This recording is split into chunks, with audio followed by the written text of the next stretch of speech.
The clink of champagne flutes was a language Noelle Vance had learned to translate. It was the sound of sharks circling, of false smiles and carefully measured poison. From her position just behind his wheelchair, she had the perfect vantage point on the grand ballroom of Kwon Jin-woo's Gangnam estate. The air, thick with the scent of lilies and expensive cologne, felt charged, every conversation a potential landmine. Her job was to navigate him through this field of gilded threats. Since the accident 3 months ago, her role as his private secretary had morphed. She was his hands, his voice on the phone, the keeper of a schedule that was less about business meetings and more about projecting an unbroken illusion of power. Tonight's party was the grandest performance yet. She watched him now. Kwon Jin-woo sat with an unnatural stillness, a marble statue carved into the shape of a man. His suit was bespoke, a dark charcoal wool that made the stark white of his shirt seem impossibly bright. His body was meant to be a ruin, shattered in a wreck that had claimed the life of his most trusted driver. But his eyes were not ruined. They were chips of obsidian, sharp and alive, missing nothing. They swept the room with a predator's methodical assessment, cataloging every whispered word, every sycophantic bow. It was in his eyes that the lie of his condition felt thinnest. Her gaze drifted to his hands, resting on the polished chrome arms of the wheelchair. Long, elegant fingers, unblemished and still. Yet she'd seen it. A flicker. A tightening of a tendon in his right hand when his cousin had approached earlier. A minute, involuntary clench that a truly paralyzed man could not make. She had filed the observation away, as she did with all things that did not make sense in this house of secrets. Mr. Kwon. A voice oozed beside them. Kang Min-jun, his cousin. He was everything Jin-woo was not. Smiling, expansive, his gestures too wide, his sympathy too loud. I am so glad to see you holding court. Your resilience is an inspiration to us all. Noelle felt the temperature drop a degree. Jin-woo's expression remained a placid mask, but she could feel the Arctic cold emanating from him. Min-jun placed a hand on his cousin's shoulder, a gesture of false comfort that was purely for the audience. If there is anything you need, Jin-woo, anything at all. It was Noelle's cue. She stepped forward, her voice calm and professional. Mr. Kang, thank you. Mr. Kwon has a call scheduled in 5 minutes. If you'll excuse us. She didn't wait for a reply, simply unlocked the wheels and began to maneuver the chair through the throng of guests. The crowd parted like the sea, their pity and fear a tangible thing. She hated it. She hated the way they looked at him, their eyes lingering on the chair, on the inert lines of his body, their minds already writing him off. They didn't see the mind behind the eyes, the one that was even now calculating debts and plotting retribution. In the quiet of his private study, the silence was a relief. The heavy oak doors muffled the party to a distant hum. This was the part of her job she dreaded most, the part that felt like the most profound violation. "It is time, sir," she said softly. He gave a single, sharp nod. She moved to the small cart where a plate of carefully prepared food waited. Slices of beef, small bites of rice, vegetables cut for ease. She knelt before him, the plate in one hand, the fork in the other. The first few times, her hands had trembled. Now, a practiced numbness had set in. It was a task. A necessary, intimate, and deeply uncomfortable task. She lifted the first piece of beef to his lips. He opened his mouth, his gaze fixed on a point over her shoulder. The act was sterile, methodical. She was efficient, her movements economical. Yet the proximity was undeniable. She was close enough to feel the warmth of his skin, to smell the subtle, clean scent of his soap mixed with something darker, like cedar and smoke. She focused on the task, on keeping her expression neutral, on ignoring the sheer, coiled tension in the man before her. As she brought a piece of asparagus to his mouth, her fingers brushed his lower lip. It was an accident, a slip. But his skin was not slack. It was firm, warm, and for a split second, she felt it press back against her finger. It was nothing. A twitch. A phantom nerve firing. She told herself that, but her heart gave a small, sharp jolt. She pulled her hand back, her composure flawless. "Is that all, sir?" she asked, her voice even. He didn't speak. He just watched her, his dark eyes finally meeting hers. In their depths, she saw a flicker of something she couldn't name. It wasn't gratitude. It was something harder, something like fury, caged and simmering. He hated this. He hated the weakness, the dependency, the performance of it all. And he hated her for being the instrument of it. He gave another curt nod. She cleared the plate and moved to the decanter of whiskey on the sideboard. She poured a precise measure into a heavy crystal glass and placed it on the small table beside his chair, along with a straw. Another humiliation he bore with terrifying stoicism. "I will be in the outer office if you need anything else," she said, turning to leave. She closed the study door behind her and leaned against it for a moment, letting out a breath she hadn't realized she was holding. This was her life now, a gilded cage, serving a broken king who felt more dangerous in his stillness than any other man she had ever met in motion. Her duties for the night were almost done. She just needed to ensure the household staff had his suite prepared. She took a service corridor, a shortcut that ran behind the main ballroom. The muffled sounds of the party were louder here. As she passed a small alcove, she heard hushed voices. "Cannot wait any longer. The old families are getting nervous." It was Minjun's voice, stripped of its public warmth, now sharp and cold as ice. "He is weak," another man replied, one of Jinwoo's own senior guards. "A man named Park. The display tonight is meaningless. A dog showing its teeth before it's put down." Noelle froze, pressing herself into the shadows. Her blood ran cold. "The final push has to be clean," Minjun ordered. "No more mistakes like the last one. When he falls, the territory falls with him. The chair won't save him from a blade in the dark." A blade in the dark. The words echoed in the sudden silence as the men moved on. Noelle stood perfectly still, her heart hammering against her ribs. It wasn't an accident. It was an attempted murder.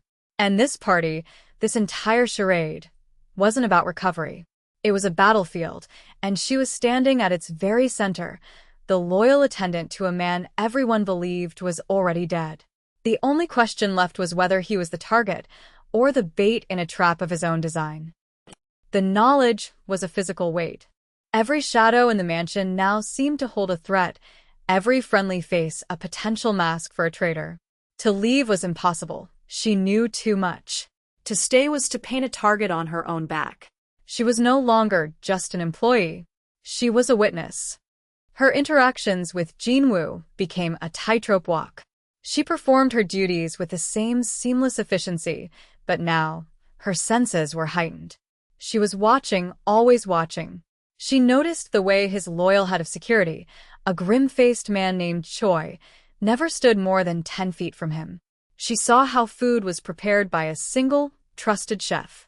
The fortress was real, but the enemy was already inside the walls. She began to test her theory, in ways so subtle they were deniable. While organizing the papers on his desk, she accidentally knocked a heavy silver pen to the floor, just beyond the reach of his chair. She bent to retrieve it, her eyes flicking up to his face. For a fraction of a second, she saw it. The primal, instinctual shift in his shoulders, the minute tensing of his thigh muscles as his body prepared to move. He caught himself instantly, his expression smoothing back into its impassive mask, but she had seen it. He was a coiled spring, a panther feigning sleep. A few days after the party, she was in his study, reading him the daily market reports. He was staring out the large window at the rain-streaked Seoul skyline. His focus was distant, his stillness heavier than usual. On the corner of his desk sat a single silver-framed photograph she'd never paid much attention to before. It was of him, younger, smiling, with his arm around a woman with laughing eyes and a brilliant smile. "Hey one," he said, his voice quiet rough. Noelle stopped reading, startled he had spoken. He didn't turn to look at her. He kept his gaze fixed on the window, as if watching a memory play out against the gray sky. "She died," he stated, the words flat, devoid of emotion. "In a car. With me." It was meant to be a warning from a rival, A message that they could touch what was mine. He paused, the silence stretching. I was driving. I failed to protect her. That was it. The source of the Arctic chill that surrounded him. It wasn't just power or ruthlessness. It was a wound, cauterized by guilt and walled off by a resolve to never be that vulnerable again. He equated love with loss, connection with a liability he could not afford. For the first time, she saw the man behind the monster, and the sight was more terrifying than the monster itself, because it was human. The danger in the house escalated from a cold war to a hot one a week later. A new member of the cleaning staff, a young man with nervous eyes, tried to access Jinwoo's private wing, claiming he had been sent to polish the floors. Choi intercepted him at the door to the suite. Noelle was in the outer office and heard the confrontation. There was a brief, sharp exchange, then the sickening thud of a body hitting the wall, followed by a choked gasp. She moved to the door, her hand on the knob, but hesitated. Choi's voice was low and deadly. "Who sent you?" Silence. Then another brutal sound. Noelle backed away from the door, her stomach churning. This was the reality of his world. Not boardroom negotiations, but quiet, swift violence in the corridors of his own home. When Choi finally entered the office a few minutes later, his knuckles were bruised, but his face was impassive. He simply nodded at Noelle before entering the inner study to speak with Jinwoo. The cleaner was never seen again. She could have run. In the chaos, with the household staff in an uproar, she could have walked out the front door and disappeared. It would have been the sane, rational thing to do. Instead, she straightened her blouse, took a deep breath, and walked back into Jinwoo's study. He was sitting by the window again, the wheelchair angled, so he could see the door. He had heard everything. His eyes locked onto hers, searching, probing. He was testing her. "Are you afraid, Noelle?" he asked, his voice a low rumble. She thought of the life she'd left behind, the predictable safety of her 9-to-5 world. Then she thought of the lie he was living, the betrayal he was hunting, and the strange, fierce loyalty she felt growing in the ruins of her old reality. "I'm still here," she said, her voice clear and steady. It was not a question of fear. It was a statement of intent, a choice. A flicker of something unreadable passed through his eyes. He gave a single, almost imperceptible nod. He had her answer. That night, the pretense between them began to fray. The routine of helping him from his chair to his bed had become clinical, a series of practiced movements designed to minimize contact. But tonight was different. As she took his weight, her hand supporting his back, his hand came up, supposedly to brace himself on her shoulder. But his fingers closed not on her shoulder, but on her arm, just above the elbow. His touch was not the limp, uncertain contact of a disabled man. It was firm, strong, his fingers wrapping around her arm with possessive strength. The warmth of his palms seeped through the fabric of her sleeve, a shocking jolt of heat. She froze. Her breath caught in her throat. Slowly, she lifted her gaze to his. They were inches apart, the sterile space of their professional relationship collapsing into something charged and breathless. His eyes weren't cold now. They were burning, a dark fire that stripped away all her defenses. The air grew thick, heavy with unspoken things. The silence wasn't empty. It was filled with the frantic beat of her own heart and the question hanging between them. He didn't pull away. She didn't breathe. It was a standoff, a moment suspended in time, where the truth of his body was pressed against the truth of her choice to stay. The shrill ring of his private phone shattered the spell. He released her arm, the fire in his eyes banking back to cold embers. But the ghost of his touch remained, a brand on her skin. Something had irrevocably broken between them, and something new, something far more dangerous, was beginning to form. The tension after that night was a living thing, a third presence in every room they occupied. The line between caretaker and conspirator had been irrevocably blurred. Noelle found herself watching his hands, his shoulders, the powerful lines of his back, looking for the truth his body told and his mouth denied. He, in turn, watched her, his obsidian gaze lingering when he thought she wasn't looking. The professional distance was gone, replaced by a perilous, unspoken awareness. The traitor in their midst grew bolder. Minjun, convinced of his cousin's helplessness, decided to accelerate his plans. The next attack was not aimed directly at Jinwoo, but at the illusion of safety within the mansion itself. Noelle was wheeling Jinwoo down to the subterranean security hub, a sterile, concrete bunker beneath the opulent house. They entered the private elevator, its walls mirrored steel. As the doors slid shut, the car began its descent. Then, with a violent, wrenching screech of metal, it lurched and dropped. Noelle cried out, stumbling forward as the floor fell away. They plunged 10, maybe 15 feet, before the emergency brakes engaged with a deafening groan, throwing them against the wall. In that split second of pure, weightless terror, Jinwoo moved. It wasn't a twitch or a flicker. It was an explosion of coiled power. His arm, which had been resting limply on the armrest, shot out with lightning speed. He wrapped it around her waist, pulling her hard against his body as his other arm braced against the opposite wall. He became a human shield, his body a rigid barrier between her and the impact. The mask of the invalid was not just cracked, it was utterly obliterated. She was pressed against a wall of solid muscle, the furious, protective strength of him an undeniable reality. The elevator shuddered to a halt, plunging them into absolute darkness. The emergency lights failed to kick in. For a moment, there was only the sound of her own ragged breathing and the metallic groaning of the cables. His arm was still locked around her, holding her pinned to him. She could feel the steady, calm beat of his heart against her back. He wasn't even breathing hard. "You're not paralyzed," she whispered into the blackness. It wasn't an accusation. It was a simple, profound statement of fact. His voice came from just beside her ear, a low, lethal vibration in the dark. "No." He offered no explanation, no apology. Just that single, stark admission. The truth, finally uncaged, was more suffocating than the lie had ever been. They stood there, trapped in the dark, his body a warm, solid cage around hers, the secret finally shared between them. It took a security team 10 minutes to override the system and pry the doors open. When light finally flooded the small space, Minjun was there, his face a perfect mask of concern. Choi and his men were already assessing the cables, their faces grim. "Jinwoo, are you all right, Noelle?" Minjun rushed forward, his eyes wide with feigned panic. Jinwoo had already settled back into the chair, the illusion of helplessness snapping back into place as if it had never left.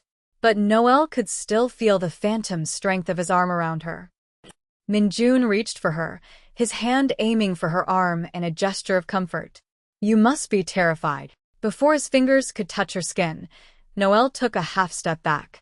She looked her boss's cousin directly in the eye, her expression calm, her voice steady. "The maintenance report said these cables were due for an inspection. It seems one of them frayed. A terrible accident." She paused, letting the lie settle.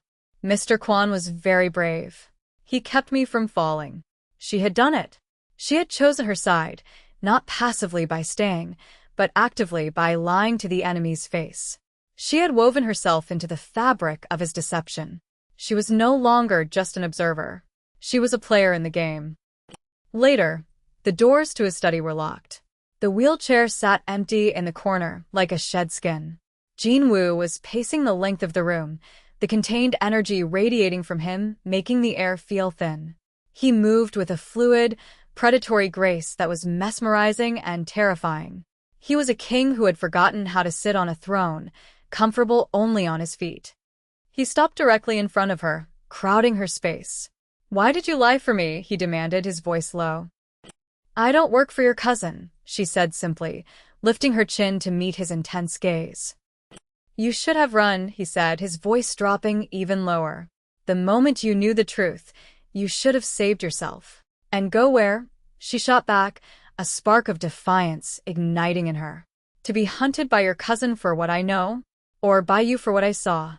There was no running from this, not for me." He stared at her a long, searching look. The anger in his eyes softened, replaced by something complex and almost painful. Every other person in this empire, he said slowly, looks at that chair and sees one of two things: a reason to pity me, or an opportunity to replace me. He took a step closer, until only inches separated them. You are the only one who looked past it. You saw me. It wasn't a confession of affection.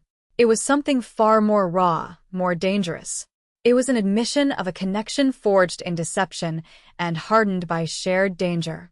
It was a claim. Minjun, however, was not a fool. He had seen the way Jinwoo's men now deferred to Noel's presence.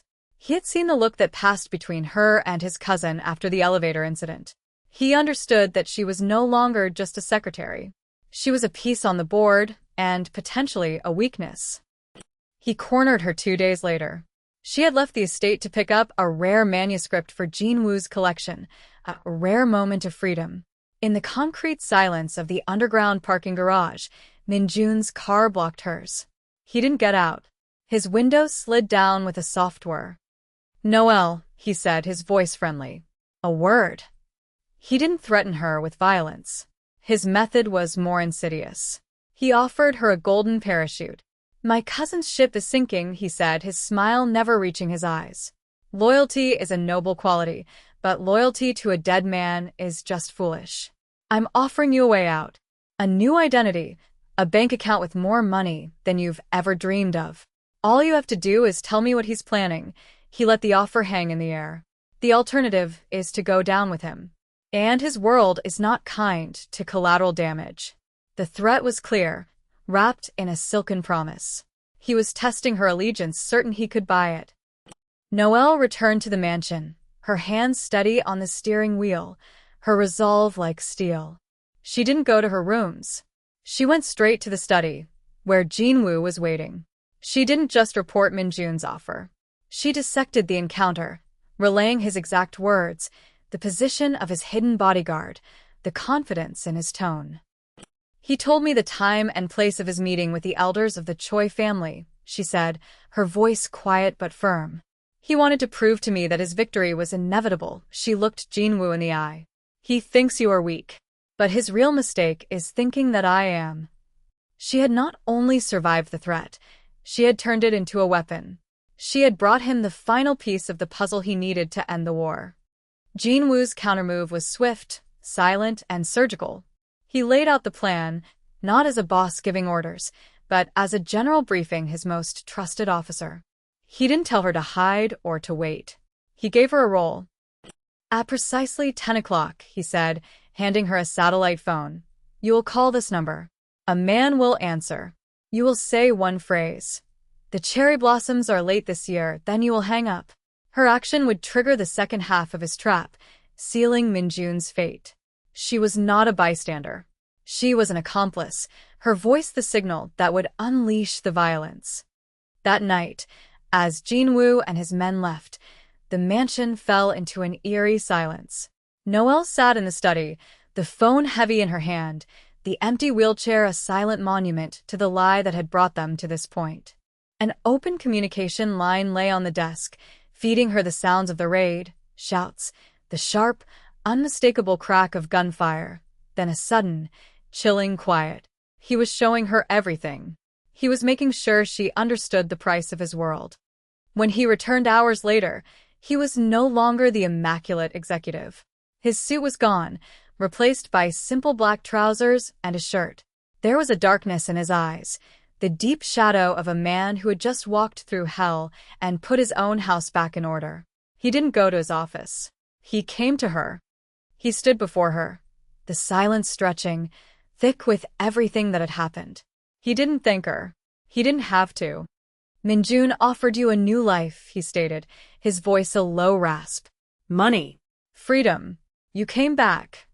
She met his gaze without flinching. "This is my life now." He reached out, his movements slow, deliberate. His fingers came to rest along the line of her jaw, his thumbs stroking her skin. The touch was not gentle. It was a brand, a definitive claim. "Mine," he said. The word was absolute, an oath and a verdict in one.